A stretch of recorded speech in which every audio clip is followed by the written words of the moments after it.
Northwest. The government's first priority 50 years ago was to move children away from cities like Liverpool and Manchester, which were expected to be prime targets for German bombers. In the second of his special reports on the Northwest at war, Bob Smithies joins a group of evacuees as they retrace the steps they took as confused children into the Lancashire countryside. It was an emotional experience for the former evacuees who turned up at Bury's Bolton Street station. Now the home of the East Lancashire Railway, half a century ago it was the first stop from Manchester on the way to Haslingden, Ramsbottom and other towns considered safe from the threat of bombardment. 50 years ago, these people were hardly into their teens.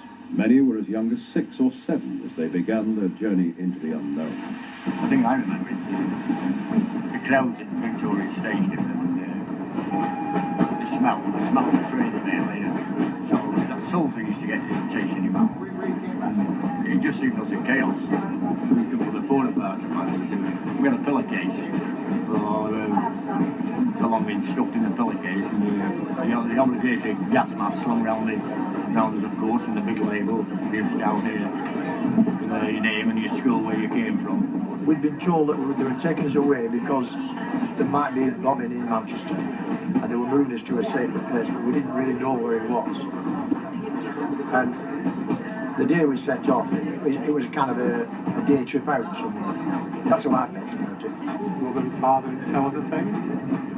One of the brothers. Put us on the train, we were going to Blackpool. Going to Blackpool for the day.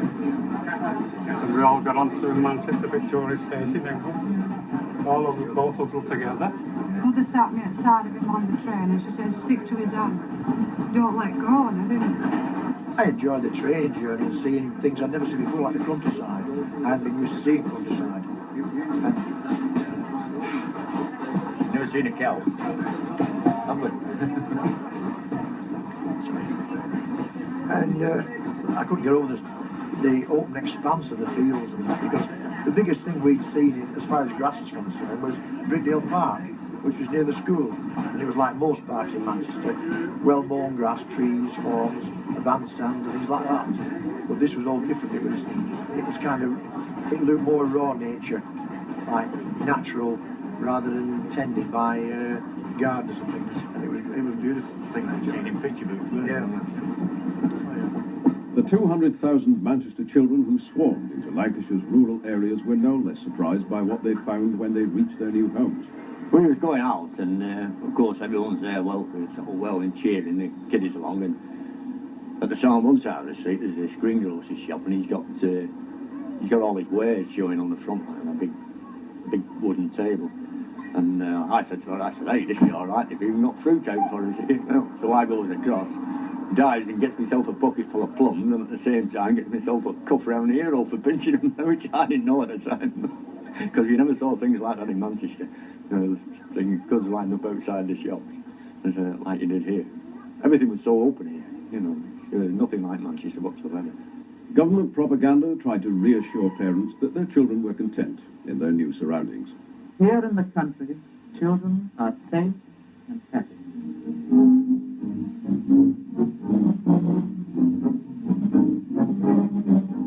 The fact was that people charged with taking in evacuees couldn't or were not prepared to take in entire families. Children were inevitably separated from their brothers and sisters. I was taken from Haslingden Station to this factory and was given food. Then they took us up to the public hall at Haslingden and then was stood all together and people were deciding which person they'd like to take. And it finished up that there was only me and my sister left, that nobody wanted to take a boy and a girl together. While the evacuees were finding it difficult to adjust to their new surroundings, it was quite an experience for their hosts as well. Well, I was 11 years old at the time, and it was in Haslingden. And we went down to the station, all the kids from our little village, to see what was happening down there. And these children, I remember, they came from Bolton Park, which is in the Hankey Park area of Salford. And I remember clearly, I'd never seen children like them in my life. They were so thin and pale and poorly dressed. I mean, we weren't rich because we were just a little cotton town. But I remember that very, very clearly. They looked like they'd come from under stones, to be truthful. Many of the children weren't to see their parents again until the end of the war. But for others, the pain of separation was simply too much. and within months evacuees were making their way back to the cities in large numbers. For some, the decision to return was fatal. They arrived home just as the Germans began to bomb civilian populations. The very situation the government had hoped to avoid in 1939 was to come to pass as children were caught up in the Blitzkrieg. And that's where Bob takes up the story.